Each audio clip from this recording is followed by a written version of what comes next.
We'll go ahead and start. Greg, here's good. We're going to call the workshop session order. Go ahead, Hannah. Mayor, at our last meeting, we discussed the I-35 plan, and we talked about bringing discussion back to you related to the focal identity points of that plan. So tonight, we have Trent Petty with us. He's an But before we advisor get to the started, city. is anybody else's iPad got, still don't have it on Dropbox. Well, it should have been on there because I added it back on. This one? Yeah. Which one? I don't have it. What are you talking about? The workshop summary? It just popped up. Okay. 7:21. Before it was 7:07. Was last. 7:14 was last one. Okay. Okay, go ahead. I'm sorry. Parachute cloud. I'm sorry. Go ahead. Thank you. So tonight, we have Trent Petty with us to discuss I-35 plan and various actions that might be considered in relation to operationalizing that plan. So with that, I'm going to turn it over to Mr. Petty. Good, thank you. Good to see everybody tonight. Appreciate the opportunity to visit a little bit about 35 and the corridor. I've only got a couple of PowerPoint slides. Donna said I had to have a PowerPoint presentation, so I came up with 2 slides. That's about the best I can do. We came up with this one. That's true. That's very true. If it weren't for Nika and Donna, there would be no slides. So, just a couple of points, I think, to reiterate kind of where we left this last week.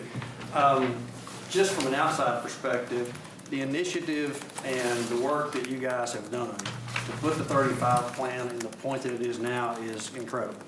The fact that you saw far enough ahead and used foresight to say, you know what, this thing is coming, we need to get ahead of it, really puts you in a better position than any city on the corridor. So we're starting from a great point.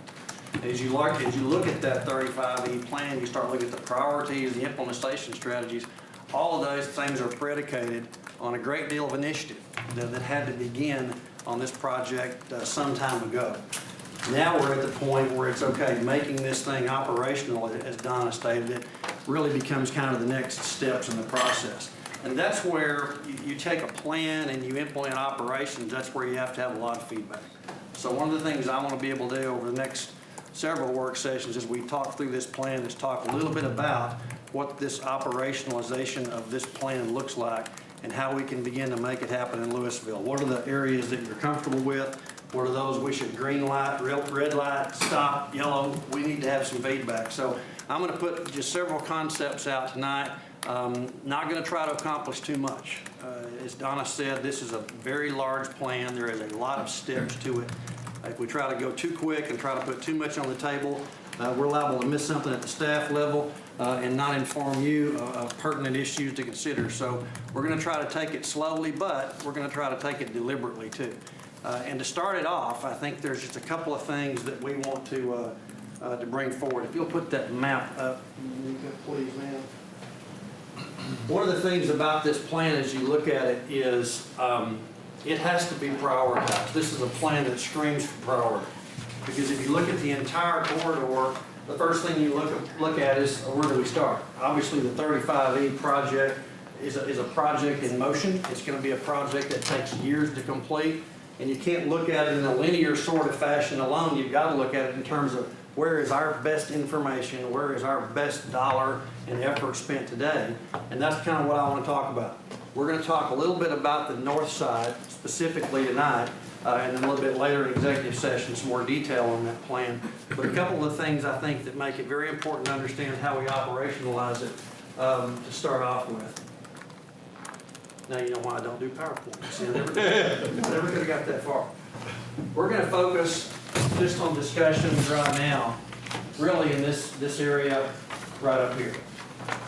This section 1 or sub-area 1, part of sub-area 2, but primarily sub-area 1 in the plan. As you look at the 35 development plan, some of the stuff you notice first off is what it says can happen. What are the potential? What is the retail trade area? What are the priorities in terms of the plan, in terms of what those uses in the future might be? And you really have 3 that emerged out of this plan. The first one was retail trade and hospitality. The next is office-based occupations. And the third is healthcare. So if you start to look at those kind of uses, against the existing zoning on the property today. Everything you see in blue is light industrial. Obviously, what you'll have on the east side is the Corps of Engineers. So the first thing that pops up is we have fundamentally incompatible zoning as it relates to what the plan says the opportunity presents itself to be. So that becomes the first sort of fork in the road. And that's where if you'll remember Malcolm Gladwell's book back in 2000, The Tipping Point, this is one of those. This is one of those places where we decide now which direction we're going to take with this plan and how aggressive we want to be about implementing it. Because make no mistake, it will develop. Doing nothing is a guarantee for it to develop. It just won't develop in the way your plan contemplates it developing. But for your action and your initiative at this point, your policy direction, this plan is DOA. All the work and effort, all the work that citizens have done, the stakeholders, the hundreds of meeting hours that went into this plan is DOA.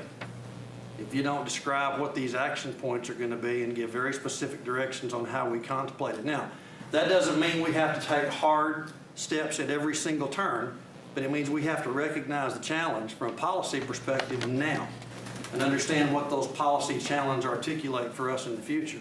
There's a lot of work to do in the next couple of years, but we have to prioritize based on where our worst exposures are. And our worst exposure today, when you look at the plan in terms of its prioritization, quite honestly, is right here. This is the highest risk zone that we have in this entire plan. When you look at the potential for development, the fact that it is today largely undeveloped, the fact that it represents the largest trajectory in terms of change from a zoning standpoint, and the fact that you're doing quite a bit of work, hopefully, that will ultimately begin to create some new uses on the east side of the project, 35, really kind of all come together to say, we start looking at this plan, let's really focus on where we've got to spend our first energy. And that north section of 35 right in here really is that area. So when we start talking about what this looks like in terms of operationalization, as I said, doing nothing is going to guarantee that it develops. It will develop back into the uses that are contemplated today, absent an owner coming in and saying, you know what, we're going to change this on our own, we're going to come ask you to do something different with it. So doing nothing is not doing nothing in this case. It will develop. So we have to kind of put into our mind a trajectory of steps that are open to us in terms of how we affect and when we affect this plan. If our first step is nothing, then that would be existing zoning. So leaving existing zoning as it is, doing absolutely nothing to that is the first step, if that's an option for you. Now, it could come in and you could have owners come in and say, hey, we really like the idea that the plan is out there. We love the fact that this is going to be potentially retail, some mixed use opportunities, maybe healthcare, maybe office. That could happen if you do nothing. But the risk and the exposure at that point is the highest when you measure it. The risk of doing nothing in terms of creating incompatibility with your plan is in fact doing nothing with the existing zone. It's an option. It's not an option I recommend, but it's an option. The second step is to take the existing zoning and begin amending that zoning to create additional restrictions as it relates to use. So let's say, for example, that we have an area that is undeveloped, and I'm limiting the context of this discussion now to undeveloped property. Okay, it's a little different matter when you take uses that are already there. We're going to talk about undeveloped property, which most of this, as you know, is undeveloped on the west side of I-35. So when we look at this thing from a development standpoint, and we recognize that we've got a bunch of undeveloped land. We could go in there within our zoning and we could create some amendments to the existing zoning, place additional restrictions, whether they SUPs, whether it be additional site plan restrictions, a number of things that could be done to begin reducing the exposure. So we're a little bit better than we were off doing nothing. Third thing we can do is we can rezone the property. Okay? Now that always creates huge consternation because the first thing that gets into people's mind is, oh my gosh, are we down zoning the property? It's not the intent to talk about this in terms of down zoning. It's the intent to talk about it in terms of rezoning. If there is no use on it today, then down zoning is really not so much what we're talking about. We're talking about different uses being established on that property. And that would be to make those uses consistent with what your comprehensive plan, the 35 plan, recommends, and then come in there and by parcel rezone that. That can be done with property owners' consent and with property owners' work, and that's the way we prefer to do it. We would like to be able to go sit down with those property owners and say, let's look at the opportunities that rezoning this property step by step in a logical, sort of informed way represent for us. Now we've reduced the exposure even more. Now we have an opportunity to put the property into a zoning category that says this is at least consistent with what the plan contemplates. Now another step, again, I don't recommend, but a step that has been done in many cities is the M word, the moratorium. Basically go out there and say, for some period of time, for a set term period of time, we're not going to develop. That happens. I don't like the way it happens. Most cities have great difficulty with that. I don't believe that's necessary in this case, but we're going up a trajectory here that's reducing the exposure. All right, so we're now reducing the exposure almost ultimately. And the last step in that process is assembly. And that is either the city or someone else owning that land. A process by which that land is changing ownership in a way that's going to be consistent with what the development and comprehensive plan talk about. So when you look at those steps, then we go from the least possible risk at the end of the spectrum to owning it or having a partnership that controls it, all the way to doing nothing and let it go on its own. Move on to that next slide, if you don't mind, Nika, please. I want to talk about some of the things I think that become, at least in our minds, the staff's minds, kind of obvious now in terms of ultimately deciding how we can change the trajectory of those uses in this particular area. If you remember in your 35 packet, there was a page, I think it was 101, is that right, Don? Correct. Pull that up. You also have it in front of you. Yeah, I think we put that in the packet. It's the fold out chart with the blue, the green, and red. There we go. All right. When you look at this, this is called parcel impact guidance. Now, this says different things to different people. I'll tell you from our perspective what this contemplates is an opportunity to take the 35 impacts within the corridor and depending on the level of impact, take advantage of the opportunities to begin changing the development trajectory within those areas. Some areas are going to have very little impact. 35 will only take a little bit of the parking, a little landscaping, really minor impact on the properties. Others take a much larger impact, up to 5% to 50% of the parking, building impacts up to 50%. You get the idea. We get all the way over here. In some cases, the TxDOT has essentially taken the entire property. In many cases, that property is still usable to some extent, but it has been, for all intents and purposes, taken by TxDOT in the process. We've got some of those parcels in Lewisville today. So if this idea is, let's take advantage of the opportunity to take those existing uses and begin reducing our development exposure with that, then what this begins to look like is an ordinance. And this is an ordinance that staff would essentially develop and bring back to you for consideration. And I want to do a couple of things within that ordinance and talk about just a few details if I can find my notes. They were in a PowerPoint. You wouldn't have to do it. Yeah. PowerPoint. All right, let's talk about this one here.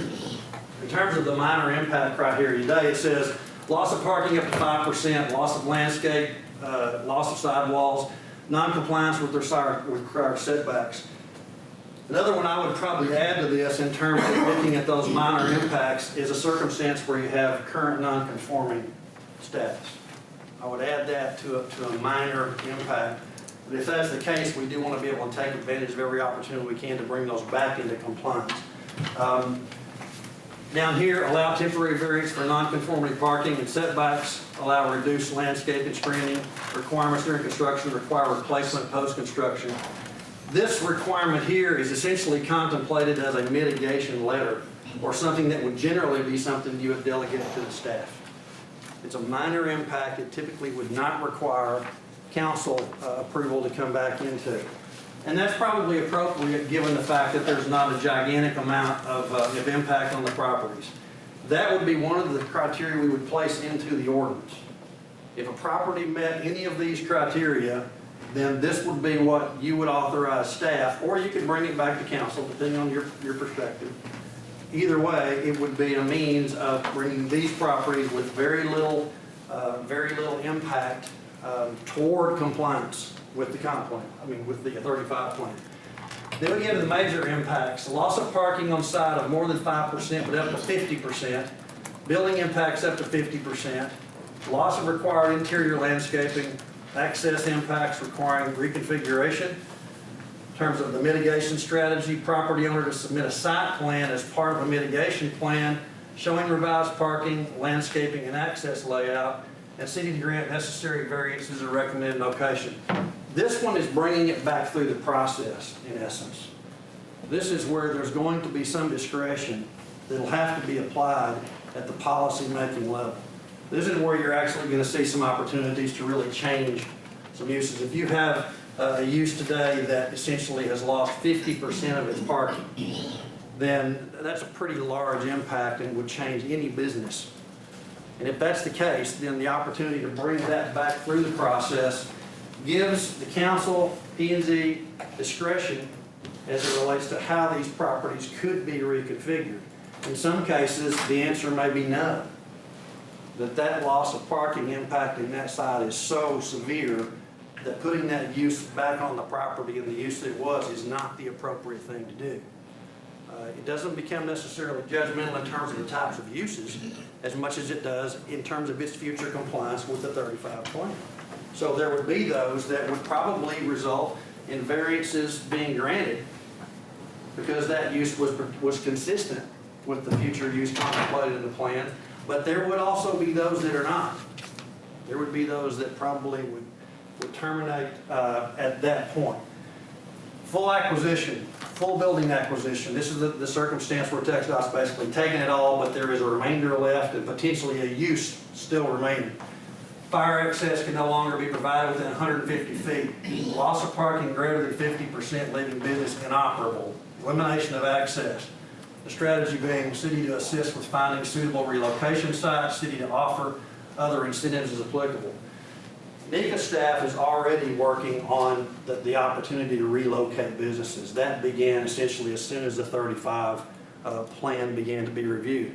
Because in any good economic development element, there's three elements. There is the business attraction, the business retention, and the business development. And from our standpoint, obviously there's been a lot of work already to try to retain existing businesses in Lewisville and move those in cases where it's a use that we want to protect, but because of the impact of the roadway, simply makes it impossible for the site that it's at. But this is also one of those cases where when the use comes up and a full acquisition has occurred and the use is fundamentally incompatible with the comp plan, then that's when you would say no. That's when this would come back through the process, and this would have to be essentially a brand new use. And there's going to be those circumstances. Now this today is nothing but a sheet of paper in the plan that says recommendation. What we'd like to kind of assess tonight is your appetite for putting this into an ordinance. And this essentially being our very first step in terms of the things that we would do within that ordinance. What it would contemplate is establishing a boundary, establishing each of these minor, major, and full acquisition impacts and the process that would go through. And also it would begin to put some of the restrictions and some of the stipulations that we've all talked about into that ordinance. Now, it could grow over time. It could come back to be amended. But Rudy, you mentioned last time we were talking about utilities and the ability to try to get some of these utilities, these non-transmission utilities, underground. This is the kind of ordinance that would give us the first step to begin to do that. So, notwithstanding whether your comfort level is all the way to the extreme of acquiring property, but only understanding that we have an opportunity through an ordinance to at least begin the process, that putting it in front of the council and the P&Z in these circumstances gives you the discretionary ability to say yes or no as these projects go forward.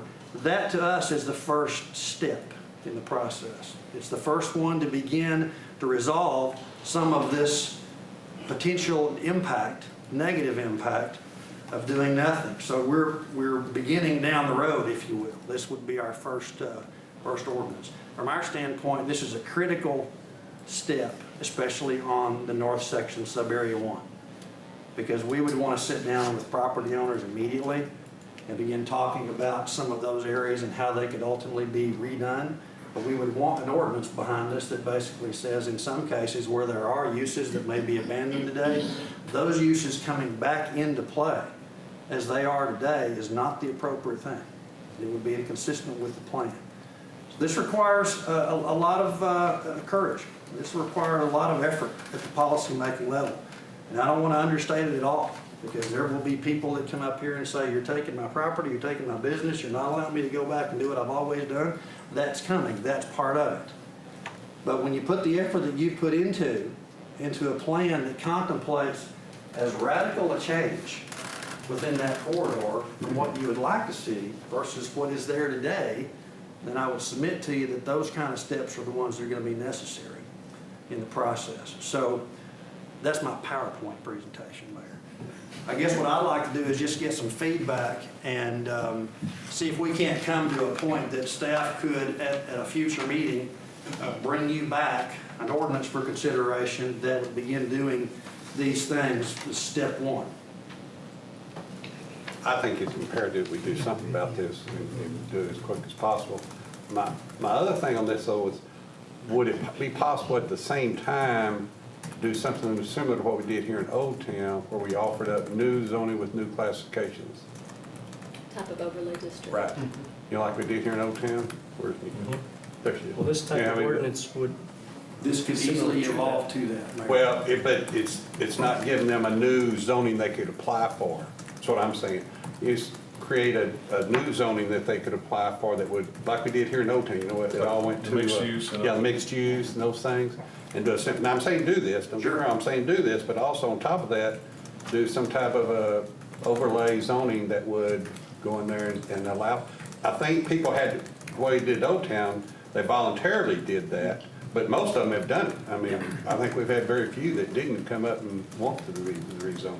We So can talk define about- what it would, define the expectation, define what that zoning category would be to be consistent with this. Right. Yes. Yeah, and we talked about that at the staff level. It's going to take some time to Okay. develop that. So we saw this as kind of an interim step to get this in place to protect the property as much as possible and then move in that direction. Okay. But it's going to take some time to develop that. That's probably a 60 to 90 day step. This first step is probably a 2 week to 1 month step. Okay. So our special use permit tools that we've given staff, that'll help as well with this because we can create That's that special or specific use there. These as can be well. incorporated into that ordinance to assist in getting to these points. That's right. Fail to plan to fail. do have a question on the major impact. Yes, sir.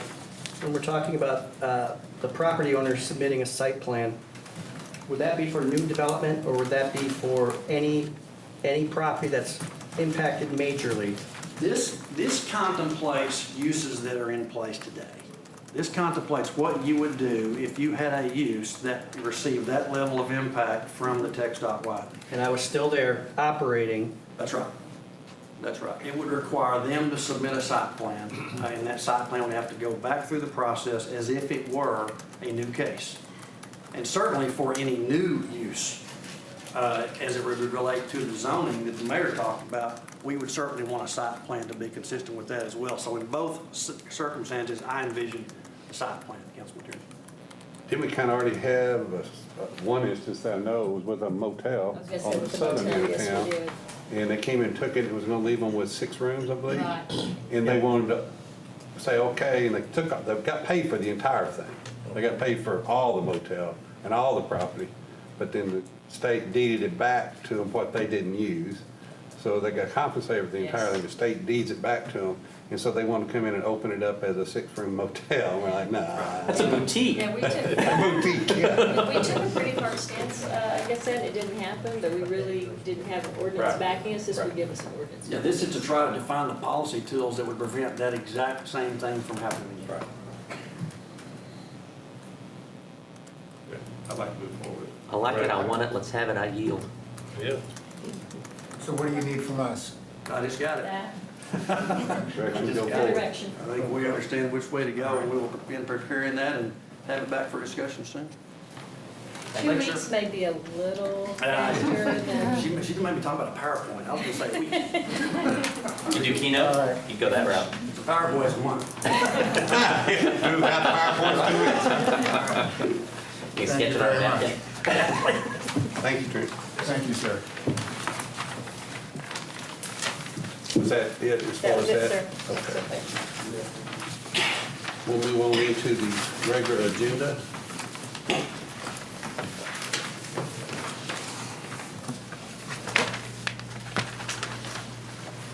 We're going to do the certificates of appointments of all the new board and commission members. And we have the consent agenda, have item 1.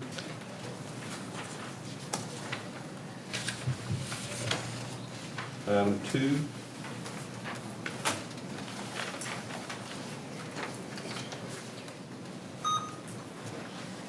Regular hearings, item 3. We done this before? No, this is new. We do have a special guest mayor with us tonight. Ethel, I think, has filled out a card, or animal control supervisor, but she has a special guest that she'd like to bring in relation to this item. I'm not holding anything. Call me Johnny Carson. You won't have to, it's no. Good, 'cause I ain't holding it. Liz says she'll hold it for you. That'll be good. Snake, that'll be good. Now, this is a waiver of the $50 adoption fee. And We've waived that before for just city events, haven't we we? have, like during Western Days, we've waived that. That is correct. Which has been hugely successful. Hugely successful, yes, sir. We're gonna look to market this on the billboards and whatnot. yeah. Absolutely. Absolutely. It's a great program. Clever idea. Yeah, item 4.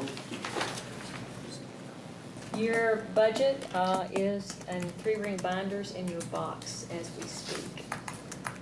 If any of you want to sit down with me separately, just call me and we can sit down and go over it. Your workshop is on August the 9th. Chief Kerbo's gonna feed you hot dogs to celebrate his 75th birthday. Did everybody get that email? They're gonna be really good hot dogs. I think 75 is the hot dog anniversary. I think it is. I think it is. At least 75%. Kobe beef dog. That's right. Mayor, is this the item you wanted to speak about as far as the timeline for the plaza? Yes, the next one, item 5. Item 5 is, yes. Yes. Really, there's no action to be taken on. I just wanted everybody, I did meet with Donna and Steve and Liz about it. And, was it Tuesday? Yes, sir. Yes. And they'll go over with you, but it's reason we need to know, you need to know about it. I'm sure y'all getting a lot of questions like I am, just like Donna is. Donna said she was just sitting outside one day, somebody accosted her about it, not accosted, Yes, that's close, man. challenged her about it. So, and you'll see when you do the report, maybe you've already looked in the back of it, you'll see, but the funny thing about it is, I am gonna ask that you give us weekly updates, because when we talked Tuesday, then Steve was gonna have a meeting with, they give me a timeline and everything, and then he had a meeting with the contractor that afternoon, and that timeline jumped back another 3 weeks, just from September that 11th. morning to that afternoon. So if it's gonna go to September 11th. if it's gonna go past that, you know, we need to know. Every week when we get that report from the contractor, we're just gonna forward it directly to you. That'd be all the great. council. That way, everybody can be informed, people ask you what it is, I'm sure we're getting. And when you get most of it's over here at the summer music series, everybody's really, Frustrating, right, very frustrating. as it is the staff as well. But there's no action we take, I just wanted the information to give you that. Okay, and brings us to reports. Anybody got anything, council?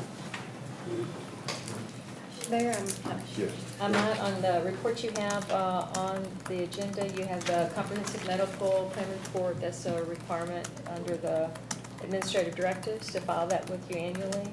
You also have the draft CDBG annual action plan.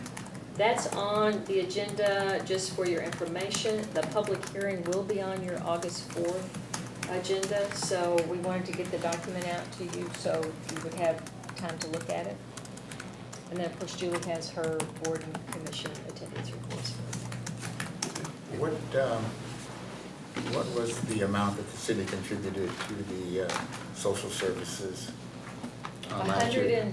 This year is the same as last year, it's 170. $170,000. So it didn't change? No change. I guess we can talk about that a little bit. Can we talk about that a little, since it's on the agenda, What's that? the report? I prefer you talk about it out there. Oh, no, I'm just saying, but my deal is, if we need to, I don't mind the problem. My only thing was, didn't we several years ago, many years ago, put, not a cap on it, but we put it, There was a formula. something. Yeah, how There was was a formula in the policy, and I have to go back, it's been a number of years ago. But Jamie remembers, you remember, Jamie, how we did that? Yeah, we had a formula based on population, and that's when we set it at about $173,000, and then it's been pretty flat since then. Okay, that's what I was thinking. Yeah, we go to the formula set so that it didn't get, And that's inside. so everybody could look and say, well, they're cheating us this time, or they're not giving us what they should this time. There's a formula set up for it. Okay. Any other questions, comments? Judy? Yes, sir. Liz? Okay, we're adjourned.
It is 7 o'clock. We do have a quorum. We'll call the city council meeting to order. First item on the agenda is, this evening, is invocation led by Councilman Tierney, and then the pledge to both American and Texas flag led by Councilman Durham. Please rise. Join me in a moment of silence.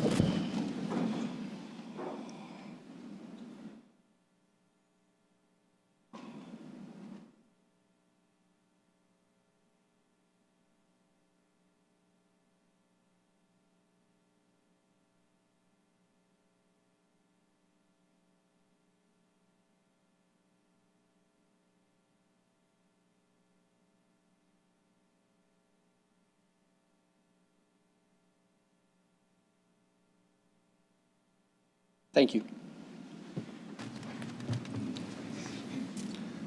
I pledge allegiance to the flag of the United States of America and to the republic for which it stands, one nation under God, indivisible, with liberty and justice for all. Honor the Texas flag. I pledge allegiance to thee, Texas, one state under God, one and indivisible.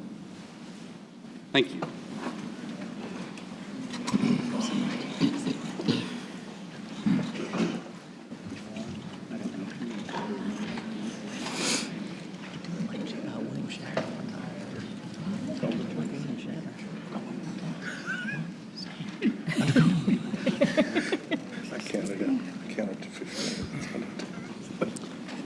A couple of meetings ago, we appointed new board and commission members to all our different boards and committees. And tonight, we're going to ask those that are here tonight if you'll come forward and get sworn in. If you will, Julie Heinze, our city secretary, is going to call your name. And if she calls your name, if you'll come up and she'll hand you your certificate. And then if you'll stay up here, and we'll swear everybody in at one time and then get a photo. Okay? First, we call Jean Cole. Jean will serve in place number 6 on the Animal Services Advisory Committee. I had a piece of mail about my trash. I'll do. I got the actual bins. This came with it. Next is Patsy Rowe. She will be serving in place number 4 on the Arts Advisory Board.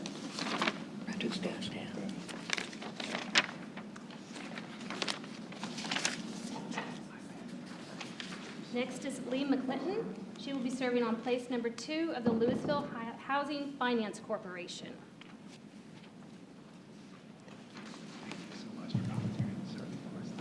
Jennifer Lindy will be serving in place number 2 on the Library Board.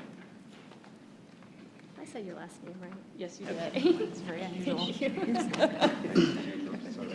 We have the same issue.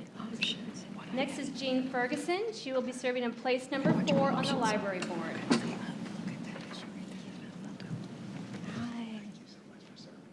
Next is Rosario Clear. She will be serving in place number 6 on the Library Board.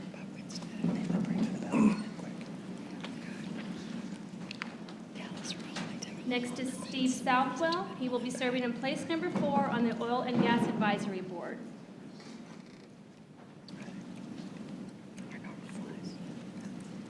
Next is James Collier. He will be serving in place number 6 on the Park Board. Next is Joel Brent Daniels. He will be serving in place number 3 of the Planning and Zoning Commission.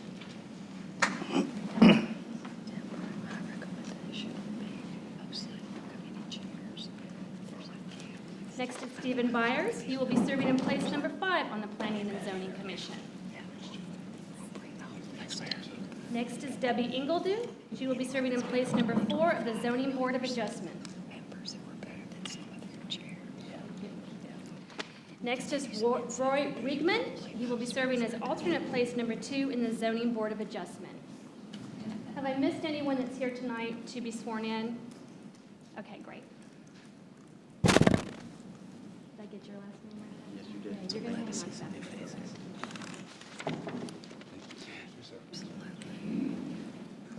that. Okay, if I can get you all to raise your right hands and repeat after me. I state your name. Do solemnly swear that I will faithfully execute the duties of the office of state your place of the state your board. Did y'all state your board too? Okay, great. All right. Of the city of Lewisville, state of Texas, and will to the best of my ability preserve, protect, and defend the Constitution and laws of the United States and of this state and the charter and ordinances of this city.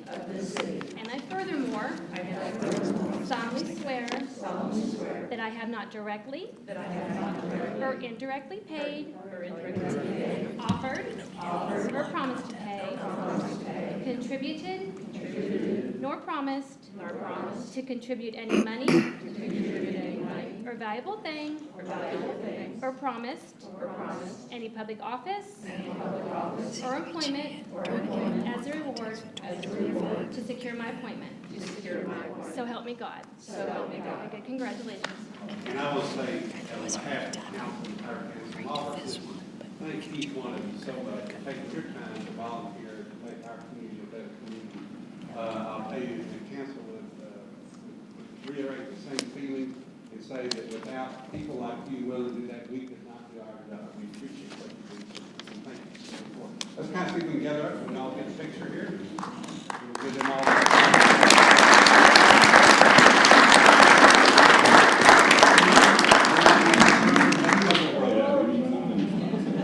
Brent, get in the front row.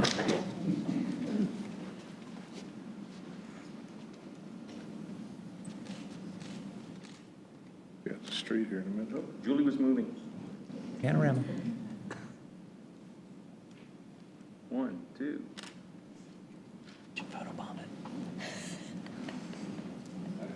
All right, thank you very much.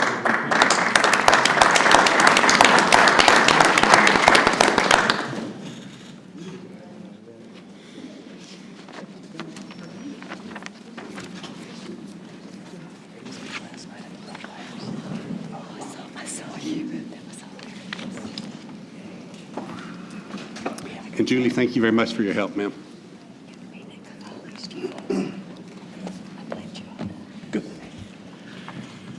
Next item on the agenda is visitor citizen forum. At this time, any person with business before the council not scheduled on the agenda may speak to the council. No formal action can be taken on these items at this meeting. And I do not have any cards filled out to speak. Next item is consent agenda. All the following items on the consent agenda are considered to be self-explanatory by the council and will be enacted with one motion. There will be no separate discussion of these items unless a council member or citizen so requests. For a citizen to request removal of an item, the speaker card must be filled out and submitted to the city secretary. I did not have anyone ask to have any items moved or pulled. Councilman Durham? Move to approve the consent agenda. Second. Have a motion by Councilman Durham to approve the consent agenda, a second by Councilman Vaughn. All in favor? Aye. Opposed? Motion carries. Next item is item number 3, consideration of a variance to Louisville City Code, Section 2-201, fee schedule regarding waiving of the adoption fee for the upcoming Empty the Shelter adoption event to be held jointly with multiple participating city shelters and other animal organizations throughout the Dallas-Fort Worth region on August 16, 2014.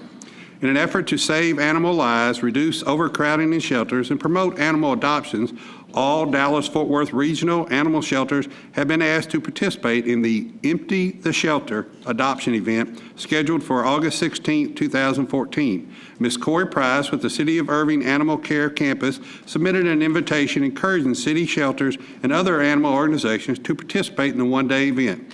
The shelters choosing to participate must, in agreement with the following 2 requirements: A, to waive the applicable city adoption fee during the event, and B, partner with the City of Irving's promotion efforts to use similar announcements to help publicize the event. Recommendation of staff is that council approve the variance as set forth in the above caption.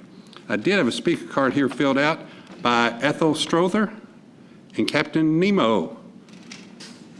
Is Captain Nemo here with us? Maybe he's flying in, I think. I don't even know. Oh, it's a different captain. He was a ship guy, wasn't he?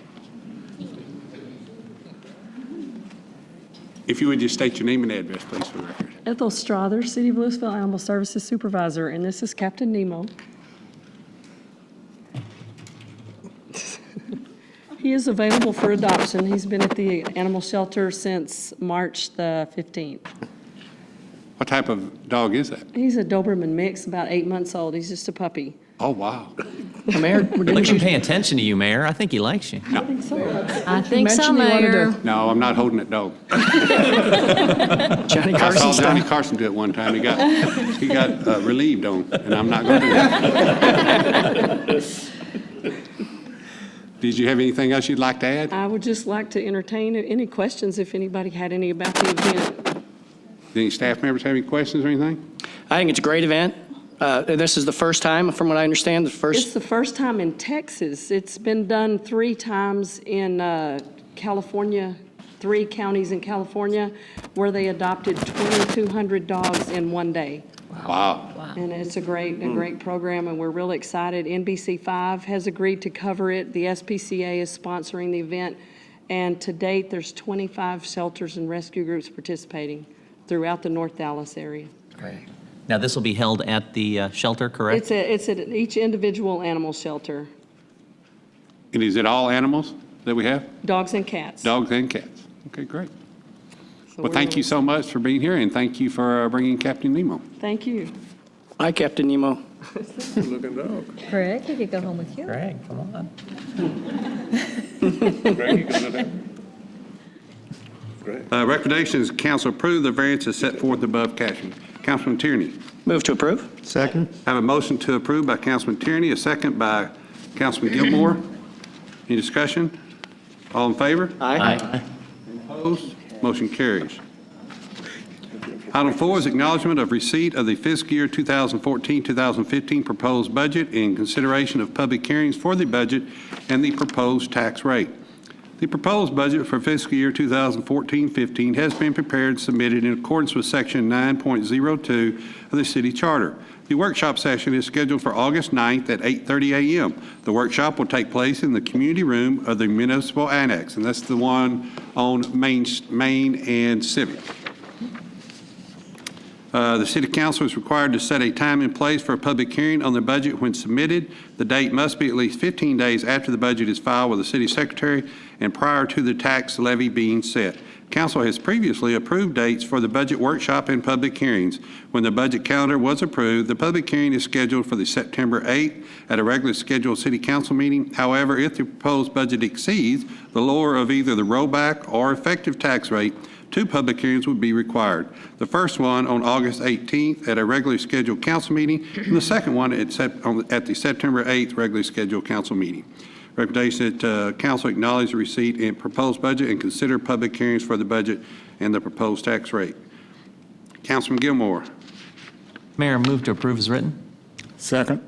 We have a motion to approve as written by Councilman Gilmore, a second by Councilman Vaughn. Any discussion? All in favor? Aye. Opposed? Motion carries.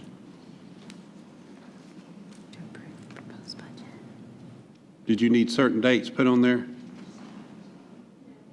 Okay. Right. Okay. Okay, next item is, there's really no action to be taken on this item. I just asked staff to bring this to us. It's update on Old Town Park Plaza timeline. During the report section of July 7th Council meeting, Mayor Euchre requested staff prepare an update regarding the completion of Old Town Park Plaza. The project was awarded to JC Commercial, Inc. on May 6, 2013 with contract completion date of April 30th, 2014. The contractor began work on June 10, 2013. 11 change orders to date have been approved or are in review with an approved contract extension to July 17, 2014. There are additional change orders expected that may further extend the completion date based on a report received as of July 16, 2014. Recommendation that staff present the timeline to council. City Manager, did you want to do that, or? Steve Backus is prepared to do that. Mayor. That's what I thought.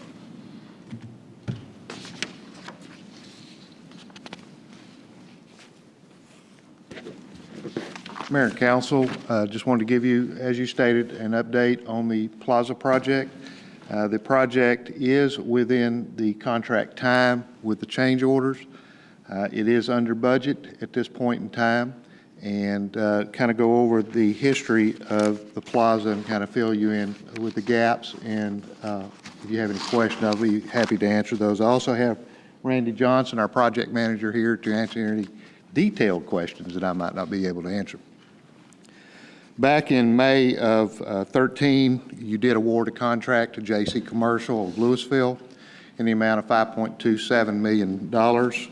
Had an April 30th, 2014 completion date, and there was a lot of underground utility work in addition to this project, which required conduit installation, and Texas, New Mexico, Verizon, Time Warner, and removed all of their lines, putting those underground. That project is now complete. All services are underground and working at this time. The other item that came up, this project is very difficult. It's kind of like a rehab project on an old building. You don't know what you get into until you actually begin construction. That is the case with this project. We found multiple items, grease traps we did not know about behind some of the buildings, a cistern, a 10-foot diameter cistern that was partially in the open area, but partially under a building. So we had to design and work to protect that building as well as protect the parking area.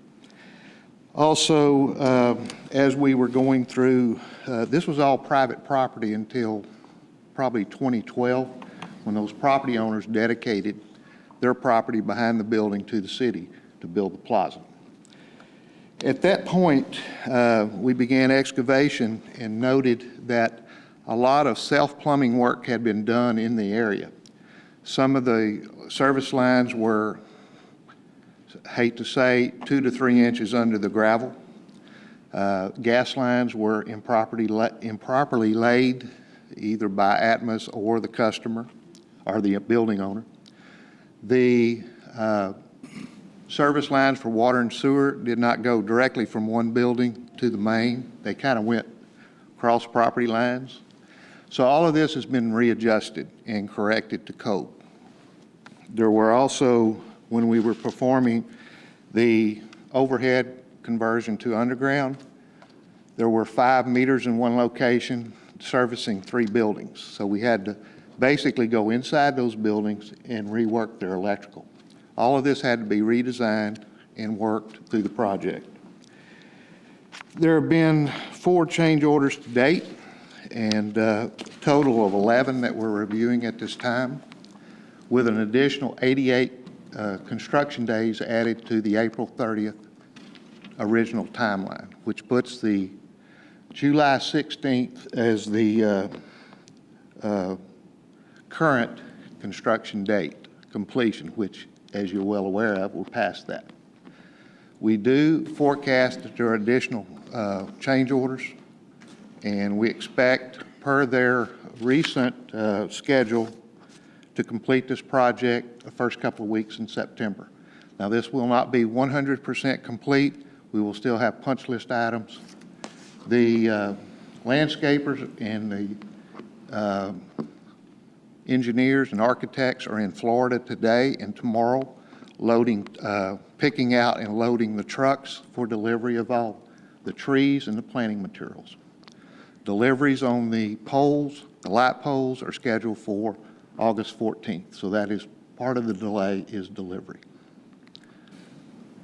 So we apologize for the delay, but we think in building this, if we have problems, we do slow down. We do look at what the problems are, fix them so we don't have problems later. Any questions? Thank you, sir. Council, have any questions? Staff? Appreciate the update. Yeah, thank you very much, Steve, and Don, and everybody that's been working on this project. Steve, I know you've kind of been your bailiwick, and I really appreciate it. Just wanted to, because, as Don will say too, it's probably the thing I been asked the last 3 or 4 months about that I get asked more than anything else is, when's that thing going to open? What's going on? I don't see people working. What's happening? So we just want to make everybody aware of what the situation was, but we are getting close to that completion date, as you said, first couple of weeks in September. So, and we know we've got a big event coming on the 4th week in September, so we want to try to make sure we get that available. Okay, that brings us to reports. Nika, Bob, Chief. No, sir. Linda. No, sir. Chief. No, sir. Carol, you're just beaming over there. You're just smiling big. You know, you're always asking me, and most of the time I say, no, Mayor, sorry, but we actually got quite a bit of rain in the area that we needed to. Lewisville didn't get as much as we did up north. Even where I live, there was like 11 inches. So the lake came up almost 2 feet. Wow. We're not talking in inches anymore. It actually Right. came up 2 feet. Still low, but that's a very positive sign. Right. Thank you very much. We appreciate that. It is noticeable. You look out there, it's totally different. Gina? Brenda? Mr. Ferris? No, Mayor. Mr. Backus? No. Councilman Durham? Just to report tonight that I did receive the recycling bin and the new trash bins today at the house. So All right. they are big, and it's going to be good. But they're easy to manage. They are. They really are. Councilman Tierney? No, sir. Councilman Gilmore? Mayor, I just wanted to remind folks that the Citizen Police Academy is accepting applications through August 15th. That course runs from September 11th through December 11th, 7 to 9 p.m. It is an outstanding program. The only other program in the city that comes close, I think, is the fire department's program. They're neck and neck. They're neck and neck, but they're both great programs. And if you're interested to see what our public servants do, especially our police department, go on a ride along, get in the program. Ms. Barron? No, sir. Do you have to have a report on our, no, I love this report. It helps me. It actually helps me on two things. Look, though. I do enjoy your reports. Go ahead, Councilman. Thank you, Mayor. MCL Grand, we have stage shows coming up. Peter Pan, July 24th through 26th, 3 different shows presented by Acting Studio. We've got The Music Died, August 1st and 2nd, 2 shows presented by Texas Family Musicals. And Illusions, 1 show on August 9th presented by David Knight. Then public events, we still have 2 Sounds of Louisville concerts. One tomorrow, 1100 Springs will be performing. And on July 29th, the ever-loved and popular Kildares return to the stage for the last event.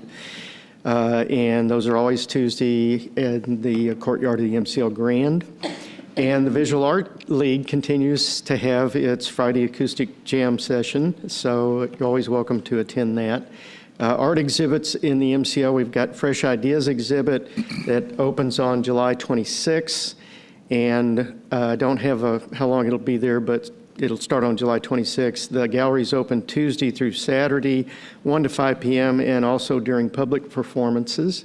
And then a photography exhibit in the North Corridor Gallery, and that opens on August 16th. And I don't have a title for that one. And that's it. Thank you. Excellent report. Thank you, sir. Councilman Vaughn. Nothing, Mayor. The only thing I wanted to add is that we're also going to be holding a celebration and thank you reception for all those people that served on our 2025 committee. Anybody that participated in that, we want to ask you to come and bring a guest with you. It's going to be happening the same night, Tuesday night of the last summer music series that we have, and afterwards, after we have our little reception, then we'll come outside and enjoy the celebration from the band, the Kildares, I believe it was. Isn't that correct? Right. Okay. And what was that exact date? July 29th. Good, July 29th. Okay. Okay, and with that, in accordance with Texas Government Code Subchapter D, Section 551.072, Property Acquisition, and Section 551.087, Deliberation regarding Economic Development Negotiations, will now convene into closed session.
Session, Council, is there any action to be taken? Move to adjourn. Motion to adjourn by Councilman Ferguson. Second. Second by Councilman Tierney. All in favor? Aye. Aye. Opposed? Motion carried. Everybody hollers at the same time. I don't know who it was. Just pick a name. We can go back.